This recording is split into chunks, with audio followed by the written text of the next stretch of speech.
C'est une information qui nous parvient à l'instant, une image d'une puissance symbolique rare qui a figé la scène diplomatique avant même l'ouverture des discussions officielles à Islamabad. Nous sommes au 42e jour d'un conflit dévastateur entre l'Iran et les États-Unis, soutenu par Israël, et le ton de cette journée cruciale a été donné bien avant que les négociateurs ne s'assoient à la table. C'est lors du vol reliant Téhéran à la capitale pakistanaise que le président du Parlement iranien, Mohammad Bagher Ghalibaf, a orchestré une mise en scène inédite dans l'histoire diplomatique moderne à bord de l'appareil de la délégation officielle iranienne. Sur les sièges laissés vacants, des places qui auraient dû être occupées par des conseillers, des experts militaires ou des hauts fonctionnaires, Mohammad Bagher Ghalibaf a disposé des objets d'un tragique absolu. Des cartables d'écoliers maculés de sang, des chaussures d'enfants, des roses blanches et des photographies encadrées de visages d'enfants âgés de 7, 10 et 12 ans, des enfants qui n'existent plus aujourd'hui. Le haut responsable iranien a lui-même publié l'image de cette cabine transformée en mémorial sur le réseau social X, accompagné de seulement 5 mots glaçants. Mes compagnons sur ce vol, Minab 168. Ce chiffre, 168, est une référence directe et douloureuse au nombre d'enfants et de professeurs tués le 28 février dernier, lors du tout premier jour de cette guerre, lorsqu'un missile américain a frappé l'école primaire de filles Shajara Tayyiba à Minab, une petite localité du sud de l'Iran. Une enquête d'Amnesty International a formellement établi qu'il s'agissait bien d'un missile de fabrication américaine, tandis que l'armée des États-Unis n'a pas encore publié l'intégralité des conclusions de sa propre investigation sur cette frappe tragique. Les victimes de ce bombardement initial étaient des enfants âgés de 7 à 12 ans. En guise de réponse diplomatique et symbolique, l'Iran a décidé de nommer l'intégralité de sa délégation officielle du nom de ses victimes. C'est donc sous l'appellation Minab 168 que les négociateurs iraniens ont atterri à Islamabad, portant le poids moral de cette tragédie jusqu'à la table des négociations face aux pays qu'ils tiennent pour responsables de ce carnage. Parallèlement, ce matin, à Washington, la posture du président Donald Trump face à ses pourparlers de la dernière chance s'est révélée pour le moins évasive. Interrogé par les journalistes sur sa conviction quant à la bonne foi de l'Iran dans ces négociations, le locataire de la Maison-Blanche a répondu laconiquement « Je vous le ferai savoir dans très peu de temps ». Pressé de dire s'il était optimiste quant à une issue favorable, Donald Trump a balayé la question d'un revers de main. « Peu importe, sinon, nous ferons une réinitialisation, nous sommes prêts à partir ». Ce « peu importe », prononcé alors que nous entrons dans la 42e journée de conflit, résonne lourdement alors que les discussions débutent. Revenons sur le déroulement détaillé des événements de cette journée décisive. Que s'est-il passé exactement lors du vol au départ de Téhéran ? Il est primordial de s'attarder sur l'image de cette cabine aérienne, car elle constitue l'événement le plus significatif de la journée, avant même le début des tractations diplomatiques. L'avion de Mohammad Bagher Ghalibaf a décollé de Téhéran aux premières heures de la matinée du 11 avril. À l'intérieur, comme le montrent les images diffusées, chaque siège vide avait été méticuleusement préparé avec un portrait encadré de l'une des victimes de la tragédie de Minab. À côté de ces portraits reposaient les effets personnels de ces enfants, 2 petits sacs à dos, des paires de chaussures et des fleurs blanches. Cette action n'avait rien de spontané. La délégation iranienne s'est formellement identifiée sous le nom de Minab 168 dans toutes les communications officielles des médias d'État iraniens. Il s'agissait d'une opération planifiée, coordonnée et photographiée avec soin en vue d'une diffusion internationale massive.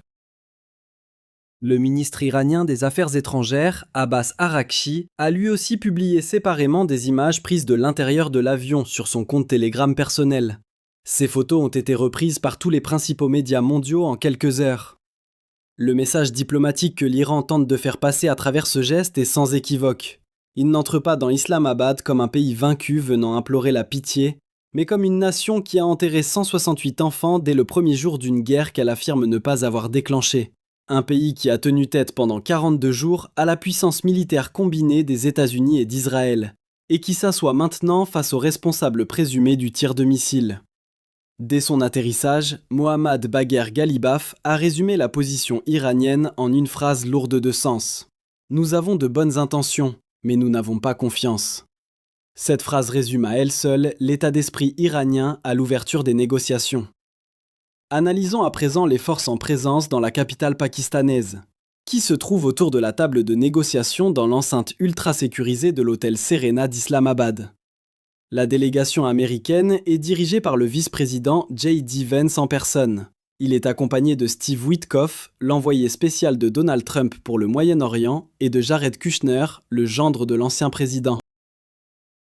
Il s'agit de l'équipe américaine de plus haut rang envoyée pour négocier directement avec l'Iran depuis la révolution islamique de 1979.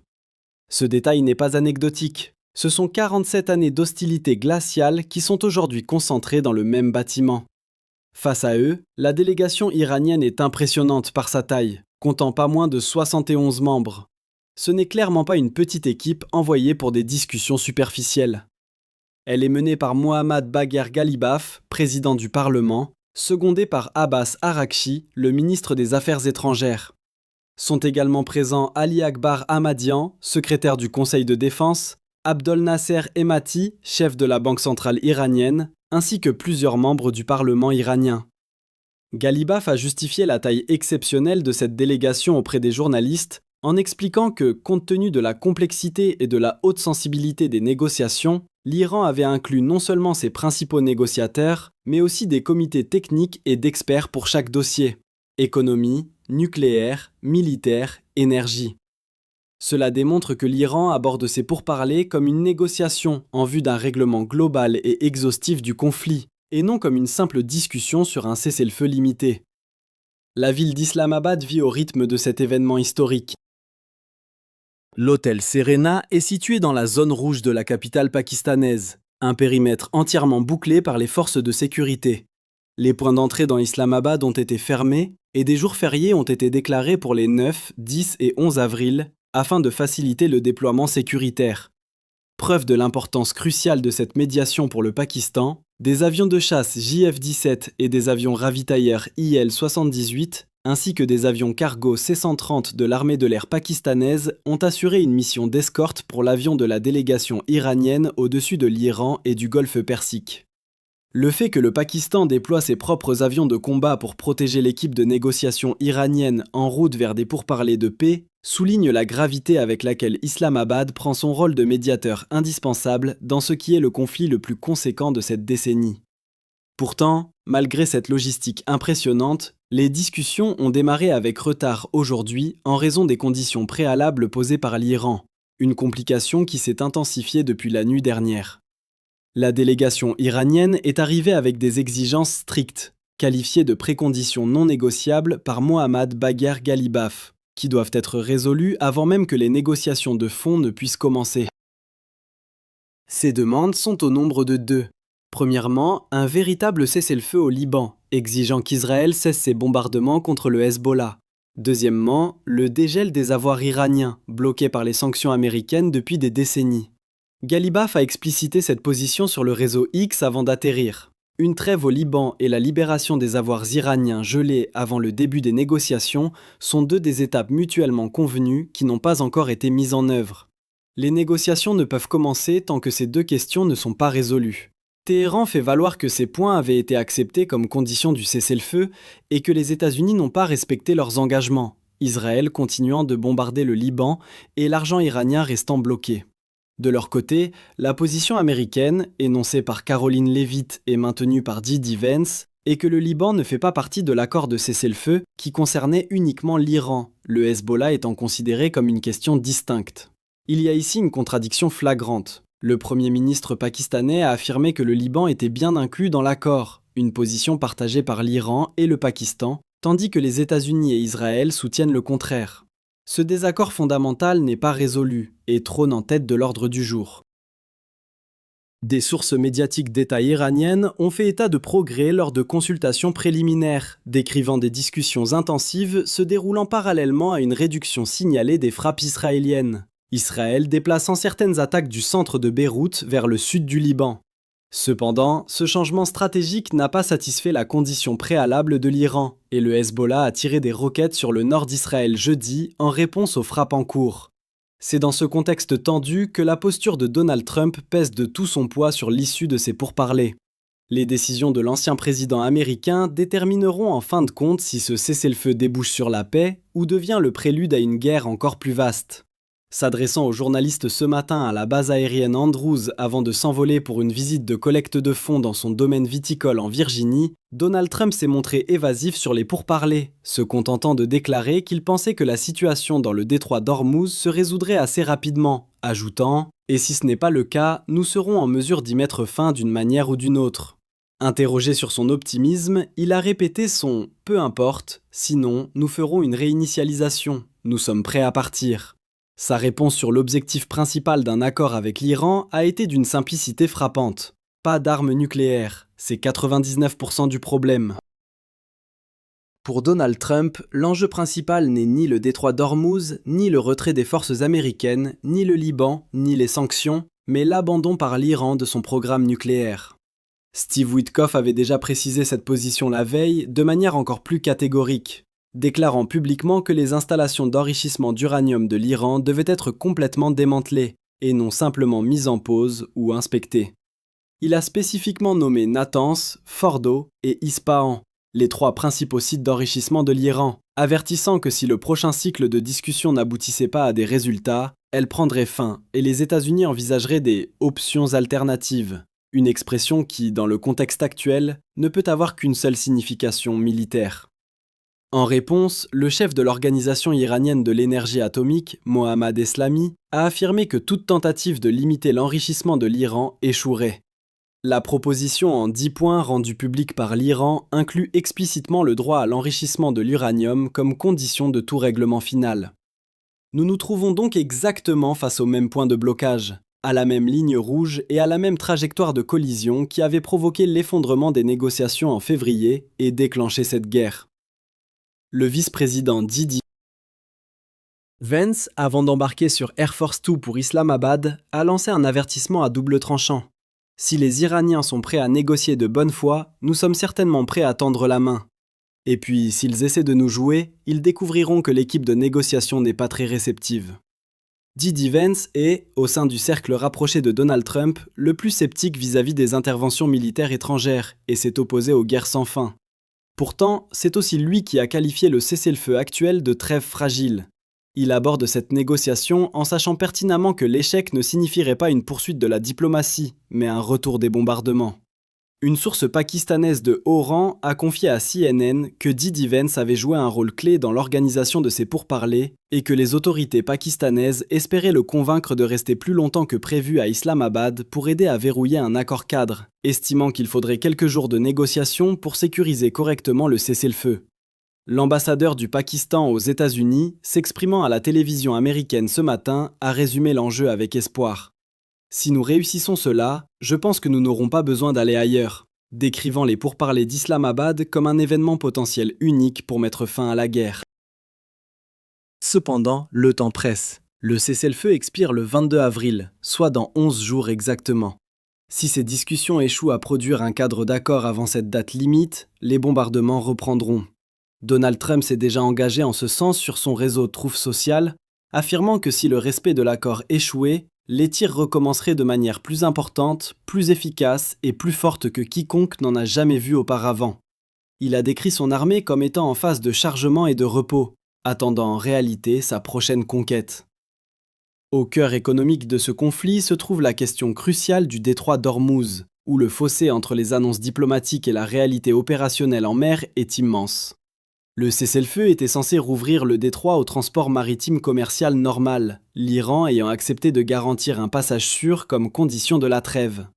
Donald Trump avait assuré que le détroit rouvrirait complètement, immédiatement et en toute sécurité. Pourtant, la réalité est bien différente. Jeudi, seuls 3 pétroliers ont traversé le détroit, alors que le volume quotidien normal avant la guerre était d'environ 110 navires par jour. Samedi, au début des pourparlers d'Islamabad, quelques navires supplémentaires ont transité, principalement des pétroliers et des vraquiers chinois naviguant à proximité immédiate de la côte iranienne. 2 pétroliers de brut chinois, transportant chacun environ 300 000 tonnes de cargaison chargée, sont passés samedi. Un vraquier chinois qui attendait au port irakien d'Oum Qasser depuis près d'1 mois a finalement bougé, et un méthanier battant pavillon du Botswana a réussi à passer lors de sa 2e tentative après avoir rebroussé chemin vendredi matin. Le point commun de ces navires est leur lien avec la Chine ou leur coordination avec des opérateurs approuvés par Pékin. L'agence de presse semi-officielle iranienne Tasnim a rapporté depuis Islamabad samedi que l'Iran avait maintenu les conditions actuelles pour le transit des pétroliers par le détroit d'Ormuz, ce qui signifie que Téhéran conserve le contrôle total sur qui passe, inspecte chaque navire et décide souverainement de l'autorisation de passage. De plus, l'Iran prévoit de percevoir des droits de passage auprès des navires, le Financial Times rapportant que Téhéran a l'intention d'exiger des paiements en crypto-monnaie de la part des pétroliers. Cette situation a provoqué une vive réaction de Donald Trump sur Truth Social. Des rapports indiquent que l'Iran perçoit des frais auprès des pétroliers traversant le détroit d'Ormuz. Il ferait mieux de ne pas le faire. Et s'ils le font, il ferait mieux d'arrêter maintenant. Le nouveau guide suprême iranien, Mojtaba Khamenei, a déclaré de son côté que le détroit serait géré dans une nouvelle phase à l'avenir. Le principal responsable de l'énergie des Émirats arabes unis a quant à lui affirmé sur LinkedIn jeudi que le détroit d'Ormuz n'était pas ouvert, l'accès étant restreint, contrôlé, ajoutant que l'instrumentalisation de cette voie navigable vitale, sous quelque forme que ce soit, ne peut être tolérée. La Corée du Sud compte actuellement 26 navires, dont des pétroliers, bloqués. Les principales compagnies maritimes n'ont pas repris leurs opérations normales en raison d'une incertitude trop élevée. L'impact économique est déjà mesurable. Goldman Sachs a publié une analyse estimant que si le détroit restait effectivement fermé pendant un mois supplémentaire, le prix du baril de Brent s'élèverait en moyenne au-dessus de $100 pour le reste de l'année 2026. Si la fermeture devait se prolonger au-delà, le Brent atteindrait $120 le baril au troisième trimestre. Ce matin, le WTI s'échangeait à 98,55 $ et le Brent à 96,30 $, tous deux en hausse aujourd'hui, alors que les marchés attendent fébrilement un signal d'Islamabad. Mais l'aspect le plus inquiétant de la situation à Ormuz est peut-être passé sous silence par la plupart des médias. L'Iran pourrait ne pas être en mesure de rouvrir complètement le détroit, même s'il le souhaitait. Newsmax a rapporté ce matin que Téhéran était confronté à des difficultés majeures pour localiser les mines navales mouillées dans le détroit pendant la guerre dans le cadre de sa stratégie de blocus. Aujourd'hui, avec le cessez-le-feu en place et la pression pour rouvrir la voie navigable, les forces iraniennes peineraient à retrouver et à désamorcer en toute sécurité toutes les mines déployées. Si cette information s'avère exacte, le détroit ne pourra pas être pleinement rouvert, même en cas d'accord politique, avant l'achèvement d'un processus de déminage dangereux et long. C'est un fait logistique capital qui complique considérablement la donne. Parallèlement, la situation au Liban reste un foyer d'incendie menaçant en permanence de faire effondrer le cessez-le-feu et les pourparlers d'Islamabad. Depuis l'annonce de la trêve le 8 avril, Israël a poursuivi ses opérations militaires contre le Hezbollah. Des responsables libanais ont confirmé que les frappes israéliennes avaient tué au moins 357 personnes pour la seule journée de mercredi, jour même de la déclaration du cessez-le-feu. Jeudi, le bilan total des morts au Liban depuis l'entrée du Hezbollah dans le conflit s'élevait à 1050, pour plus de 6300 blessés. La réponse de l'Iran est constante. Le Liban fait partie du cessez-le-feu. Les gardiens de la révolution iranienne ont menacé de représailles si les attaques se poursuivaient, et le président iranien Massoud Pezeshkian a déclaré que ces frappes rendaient les pourparlers de paix dénués de sens. Donald Trump maintient une position tout aussi ferme, affirmant aux journalistes que le Liban ne fait pas partie du cessez-le-feu, c'est une escarmouche distincte. Cependant, un développement survenu jeudi modifie légèrement la donne. Sous la pression directe des Américains, Benyamin Netanyahou a annoncé qu'Israël entamerait des négociations directes avec le gouvernement libanais. Donald Trump avait appelé le Premier ministre israélien pour lui demander de se montrer un peu plus discret dans ses opérations au Liban. La décision de Benyamin Netanyahou d'ouvrir des discussions avec le Liban a été prise à la demande expresse de Donald Trump, selon des sources de haut rang de l'administration américaine. Un responsable du département d'État américain a confirmé que les pourparlers Israël-Liban débuteraient au département d'État à Washington mardi prochain. Le gouvernement libanais n'a pas encore confirmé publiquement sa participation, ses responsables ayant précédemment insisté sur le fait qu'il ne négocierait pas sous le feu des bombardements. C'est une tentative de Donald Trump de résoudre une équation impossible. Il ne peut pas forcer Israël à cesser de bombarder le Hezbollah sans briser sa relation avec Benyamin Netanyahou. Mais il ne peut pas non plus permettre à Israël de continuer sans que l'Iran ne quitte la table d'Islamabad. Il tente donc de recadrer la situation au Liban comme une voie diplomatique distincte mais parallèle, espérant que l'annonce de ces pourparlers suffira à maintenir l'Iran à la table des négociations à Islamabad. La question de savoir si Téhéran acceptera ce cadrage déterminera si les 11 prochains jours produiront la paix ou la reprise du plus grand conflit militaire depuis l'invasion de l'Irak par les États-Unis. Pour comprendre la viabilité d'un accord, il est essentiel d'analyser les objectifs stratégiques réels de l'Iran à Islamabad. La proposition iranienne en 10 points, telle qu'elle a été rendue publique, comprend des exigences lourdes.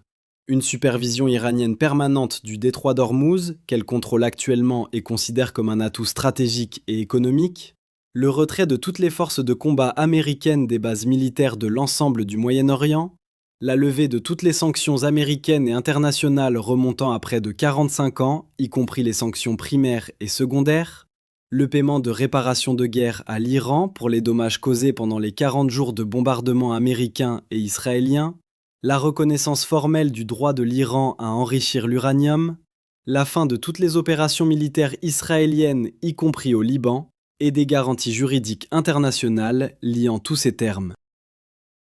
En face, la proposition en 15 points des États-Unis, dont le contenu n'a pas été entièrement révélé, se concentre sur l'abandon complet par l'Iran de son uranium hautement enrichi, le démantèlement total des installations d'enrichissement de Natanz, Fordo et Ispahan, des limites sur les capacités de missiles balistiques de Téhéran, la fin du soutien iranien aux groupes mandataires régionaux, y compris le Hezbollah, les Houthis et les milices irakiennes, la réouverture complète et libre du détroit d'Ormuz et un allègement des sanctions conditionnées à une vérification du respect des engagements. Ces positions sont diamétralement opposées et ne laissent que peu de place au compromis. L'Iran veut sortir de ce conflit avec une souveraineté reconnue sur le point de passage pétrolier le plus important au monde, son programme nucléaire intact et les forces américaines hors de la région. Les États-Unis veulent que l'Iran abandonne son programme nucléaire, son réseau de mandataires régionaux et son contrôle sur le détroit en échange d'un allègement des sanctions et de l'assurance de ne pas être bombardé à nouveau. L'analyse de The Week décrit l'approche de négociation de l'Iran comme étant de style marché, sans précipitation, persistante et laborieuse.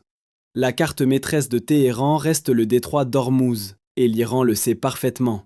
En démontrant qu'il peut asphyxier le trafic maritime mondial, Téhéran s'est placé au centre des angoisses économiques mondiales. L'Amérique ne peut garantir le libre passage sans la coopération de l'Iran. Le rôle de la Chine est ici crucial. Pékin importe environ un tiers de son pétrole via le détroit d'Ormuz. La Maison-Blanche a confirmé l'implication de la Chine dans les négociations de cessez-le-feu, et les navires circulant actuellement dans le détroit sont majoritairement chinois. Que cela reflète un arrangement informel sino-iranien ou simplement la décision de l'Iran de donner la priorité à son partenaire économique le plus important reste flou. Mais la tendance est visible. Les discussions d'Islamabad se déroulent sur fond de dommages économiques déjà sévères au niveau mondial. Le détroit d'Ormuz transporte 1/5 du pétrole et du gaz mondial, un tiers de l'engrais urée commercialisé mondialement, ainsi que des volumes importants d'hélium, de matières premières pour l'aluminium et de produits pétrochimiques.